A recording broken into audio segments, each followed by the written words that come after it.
Olá pessoal, boa noite. Nós estamos começando aqui o ano muito bem. Acho que a ideia é trazer aí para o nosso canal conteúdos importantes e hoje eu gostaria muito de apresentá-los, ele que para mim é uma pessoa muito especial.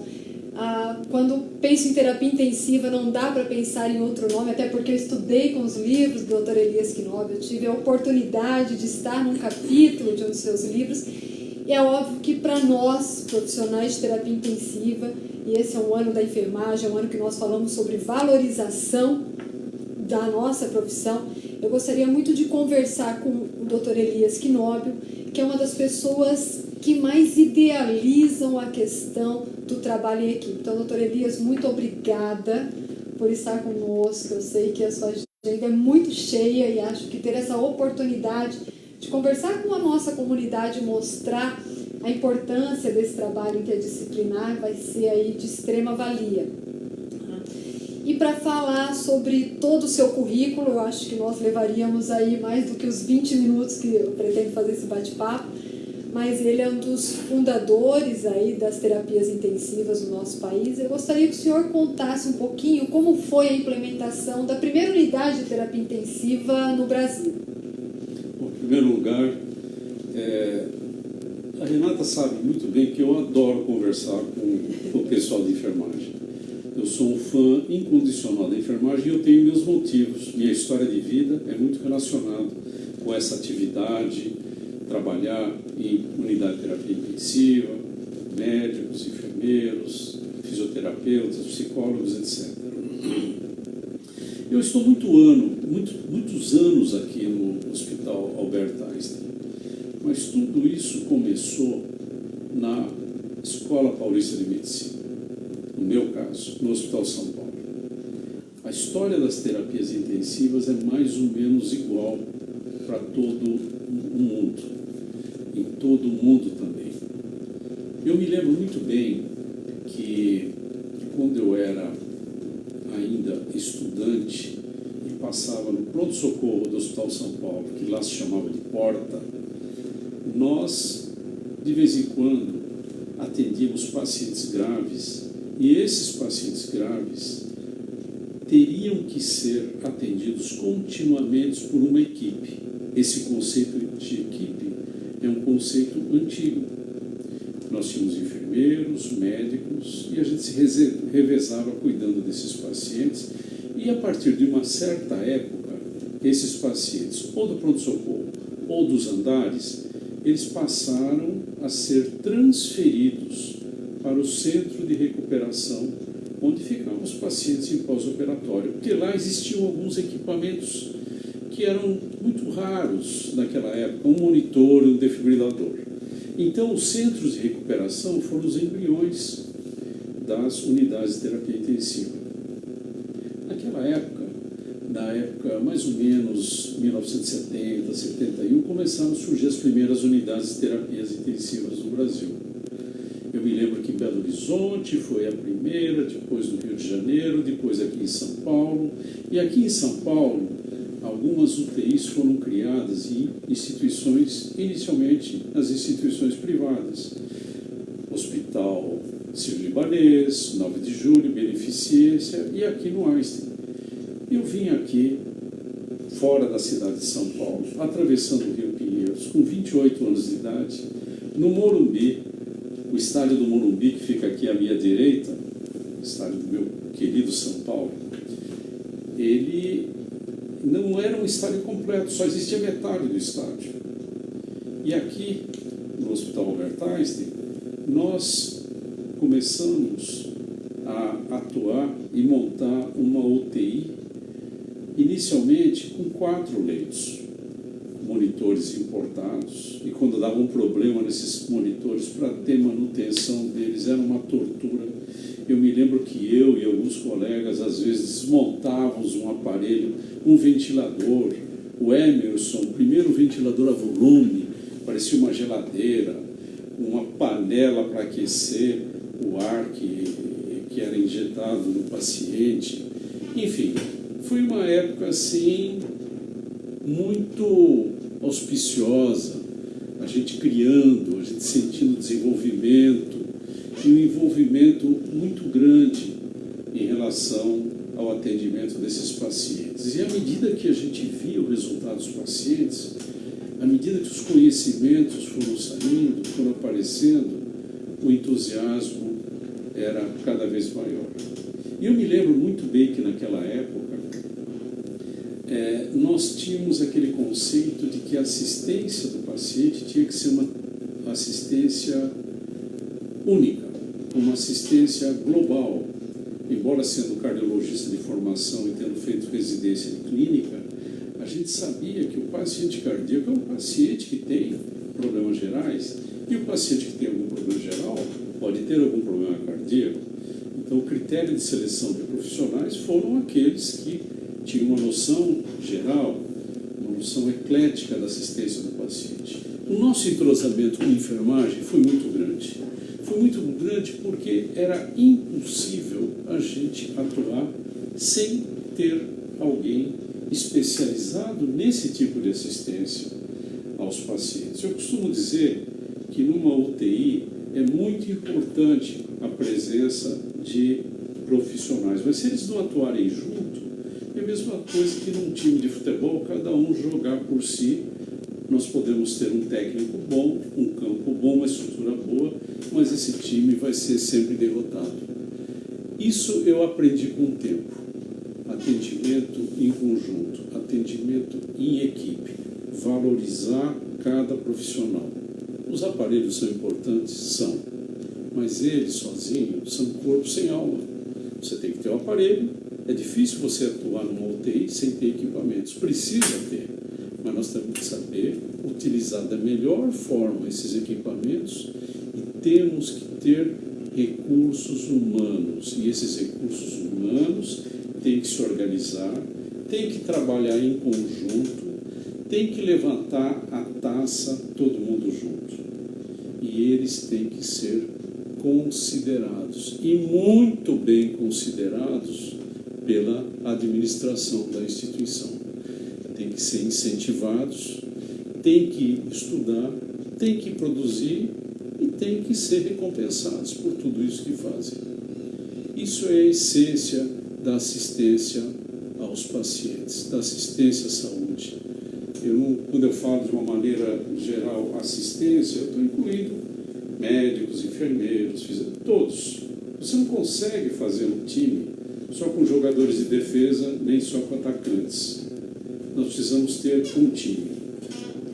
Isso talvez foi uma das coisas que eu mais aprendi nesses anos que eu atuo até hoje cuidando de pacientes graves. Muito bacana. Eu acho que o senhor fala dessa importância de time e nós estamos de encontro aí com uma mudança que talvez vá prejudicar o cenário da terapia intensiva. Certamente o senhor leu sobre aí uma consulta pública, 753, que a Anvisa colocou, a Agência Nacional de Vigilância Sanitária, sobre as possibilidades da mudança da RDC-7. E a nossa preocupação, acho que é justamente essa que o senhor fala, da importância das equipes. E eu gosto muito quando o senhor constrói, e gostaria que o senhor deixasse isso para o pessoal, aquela questão de como é que o senhor vê hoje o sistema de saúde, né? Como é que a gente pode pensar nessas questões que tanto se fala em humanização e muitas das vezes pouco se faz. Olha, eu teria horas para falar desse assunto, mas eu vou transmitir aqui a minha experiência. Nós podemos ter resoluções, nós podemos ter decretos, mas eles não podem mexer na essência do sistema. A essência do sistema é você ter profissionais bem treinados, habilitados e que prestam assistência ao paciente.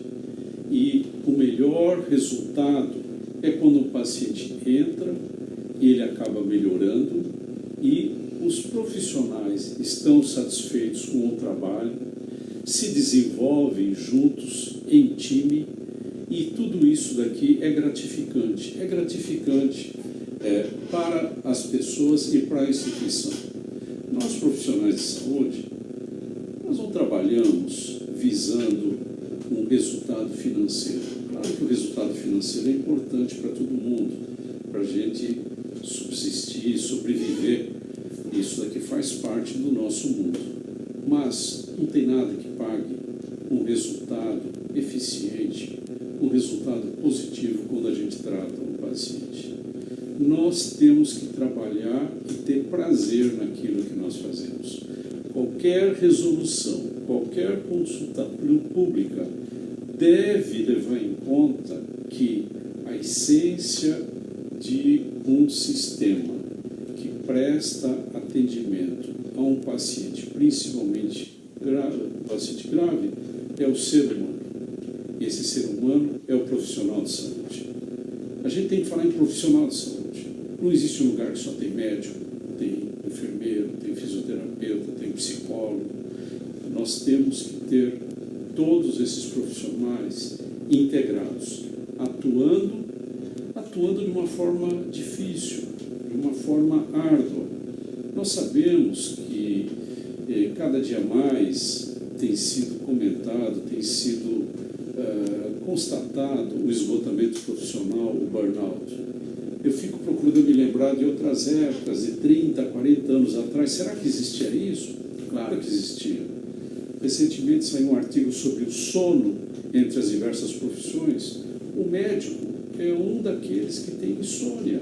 O profissional de saúde, o enfermeiro, também tem insônia. Nós recebemos uma carga emocional muito grande e isso daqui acaba se refletindo nas nossas casas, no nosso comportamento no dia a dia. As pessoas às vezes perguntam para mim qual é a essência, qual é a coisa mais importante que tem para um profissional, para que ele atua, para que ele vista a camisa, para que ele desempenhe, para que ele realmente seja um indivíduo eficiente na função que ele exerce. Eu costumo dizer o seguinte: esse profissional de saúde, ele tem que fazer isso, ele tem que se aperfeiçoar, ele tem que ler, tem que estudar, tem que produzir trabalhos científicos, tem que se dedicar, mas ele tem que ser considerado uma parte essencial do sistema. Se a administração das instituições não considerarem este indivíduo, nada vai trazer para ele a satisfação e a dedicação para o melhor resultado do tratamento dos pacientes. Não é a remuneração. É importante a remuneração? É, mas não é só isso. Ele precisa ter prazer, ele precisa ser reconhecido. Assim nós temos uma integração entre a gestão e o profissional. É muito importante que isso exista. E eu não tenho nenhuma dúvida, eu posso ler inúmeros livros ou publicações sobre gestão, segurança, eficiente, a qualidade. Mas a minha vivência é essa. E eu vivi com esse tipo de pensamento, com esse tipo de atitude, tendo uma equipe unida e que isso acabou trazendo as consequências que muitos de vocês já conhecem e que dão prazer e satisfação para a gente. Eu gosto muito daquele resgate que o senhor faz, porque hoje a gente fala nessa questão de humanização, mas eu acho que falta isso por parte das instituições, né? A gente tem construído uma medicina, eu acho que baseado muito em evidência e pouco em vivência, né? Acho que nós precisamos fazer esse resgate até para que as pessoas se sintam valorizadas, isso o médico, o enfermeiro, todo profissional ali da saúde, porque o que eu sinto é todo mundo se doando, e a gente vê muito isso, né, na fala dos profissionais, e a gente não tem esse reconhecimento, né? Muitas das vezes é aquilo, poxa, aí eu recebo uma festa de final de ano, um panetone, será que isso paga todo o esforço que eu tenho feito em prol do doente? Eu tenho visto, assim, muitas instituições com certificações de humanização e coisas do tipo. Mas o que é mais importante é a humanização ser um conceito que atinge todos os seres humanos. É importante humanizar a assistência ao paciente? É muito importante. Mas é muito importante humanizar a atividade e o relacionamento da instituição com o profissional. As festas são muito interessantes. Eu costumo ir a festas dos grupos, das nossas equipes, me dão muito prazer. Mas isso não é suficiente. Não adianta você dar um presentinho, não adianta você fazer uma comemoração. A humanização em relação ao trabalho está na postura, na atitude, no dia a dia, no reconhecimento que a instituição dá ao profissional, dando condições para que ele possa trabalhar. Nos dias de hoje, o estresse é muito grande, o burnout é muito grande. Nós tivemos evolução muito grande na assistência, na medicina. Tivemos o aparecimento há alguns anos do prontuário eletrônico. O prontuário eletrônico é muito importante, não tem volta atrás. Nós precisamos ter tudo muito bem documentado. Nós temos que seguir protocolos, desde que nós usemos esses protocolos como ferramenta e não tratar o protocolo. Nós temos que tratar o paciente usando os protocolos. Esses protocolos não podem ser engessados. Então eu vejo que muitos profissionais perdem grande parte do seu tempo preenchendo os prontuários eletrônicos, fazendo atividades burocráticas, seguindo protocolos muitas vezes sem pensar, porque isso é imposto para que o profissional faça desse jeito. Isso daqui gera uma ansiedade, uma angústia, é o burnout. Eu vejo isso acontecer cada vez mais. Isso tem que ser mudado. Nós temos que encontrar uma solução para isso. Muitas pessoas estão deixando de seguir as profissões ligadas à saúde por causa disso. Nós temos realmente que humanizar a assistência e humanizar o trabalho dos profissionais. Às vezes pequenas atitudes são suficientes para envolver todos os profissionais no seu trabalho no dia a dia. Porque esse trabalho é um trabalho muito interessante, muito gratificante. E essas coisas vão cada vez mais evoluindo. Hoje se fala tanto em inteligência artificial. É importante? Fundamental, importantíssimo. As pessoas costumam perguntar assim: puxa, no seu tempo você tinha uma equipe de uma UTI tão boa. Eu costumo dizer, naquela época era assim.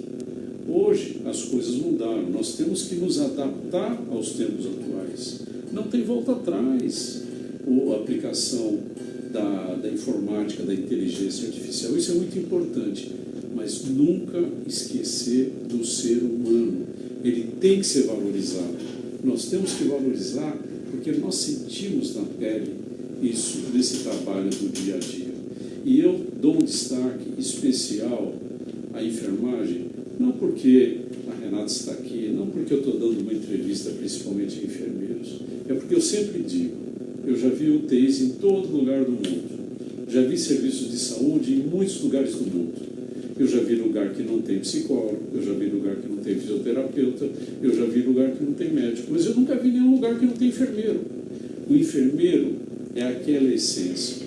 Eu mesmo, em geral, sou caçador, mas eu já fui caça, já tive internado, coisas menores, mas nessa hora eu senti o papel do enfermeiro, que atua como profissional, e atua como psicólogo, e atua como alguém que põe a gente no colo, que dá carinho, e ele tem que ser valorizado, ele tem que ser considerado gente, ele tem que ser reconhecido como parte essencial do sistema, e ele tem que se sentir como parte essencial do sistema. Senão, todas as resoluções, senão todos os equipamentos não serão suficientes para que haja uma boa assistência a um paciente grave ou não grave. Muito bacana essa questão da valorização. E aí, para fechar, eu sei que nós estamos falando num cenário, o senhor, de um cenário ideal, né? Estar aqui no Hospital Albert Einstein, não sabemos de toda a construção, as facilidades, mas essa muitas das vezes não é a realidade da nossa população, né? Na visão do senhor, né, quando nós pensamos nessas dificuldades do acesso à população, né, o que poderia ser feito para melhorar esse quadro, para reverter essas condições? Olha, gente, muita gente me vê atuando aqui num hospital, que é um hospital que não deve a hospitais de primeiro mundo. Eu entrei aqui quando esse hospital não era nada, era considerado elefante branco. Mas eu já trabalhei no hospital público, eu já trabalhei na periferia, eu já atendi pacientes em favela, depois eu vim para cá. Então, eu sei valorizar o trabalho de um profissional da periferia ou de um profissional que atua num hospital mais bem estruturado. Quando se fala de assistência à saúde no Brasil, eu fico imaginando assim: se eu fosse um responsável para organizar uma assistência de saúde num país com 220 milhões de habitantes, ou 210, isso seria uma coisa que já deixaria um arrepio já desde o início. Muita gente fica comparando, olha como é a assistência nesse país da Europa, como é a assistência naquele. Você pega um país com 20 milhões de habitantes, não dá para comparar. Fazer a gestão da assistência à saúde num país com 200 milhões de habitantes é um ato heróico. Não precisa ser nem país. Vamos pegar São Paulo, Grande São Paulo, com 15 milhões de habitantes. O Sistema Único de Saúde, eu acho que ele é um sistema muito bem estruturado. Os outros sistemas assistenciais, as AMAs, os outros serviços são bem estruturados. O que eu acho que tem que melhorar um pouco é a gestão, o investimento nesses profissionais para que eles possam atuar e ter um desempenho com melhor resultado. As condições são importantes. Eu acho que na saúde, de uma maneira geral, existe falta de recursos, mas existe muito desperdício também. Eu acho que é importante que exista uma disponibilidade de recursos. A gente vê que, quando se compara a assistência à saúde nos Estados Unidos, no seu país, no país vizinho, o Canadá, nos Estados Unidos se gasta mais ou menos 17,5%, 18% do PIB, enquanto que no Canadá se gasta metade com resultados iguais. Nós temos um gasto muito menor. Então, nós precisamos fazer uma gestão adequada, prover recursos, organizar ou aperfeiçoar a organização desse sistema para que pacientes, quando precisem de ambulatório, que eles vão para o ambulatório e não vão para o pronto-socorro, tirando o lugar ou competindo com alguém que precisa. Mas é um ato heróico cuidar de um sistema tão grande assim, num país de dimensões continentais. Não é fácil.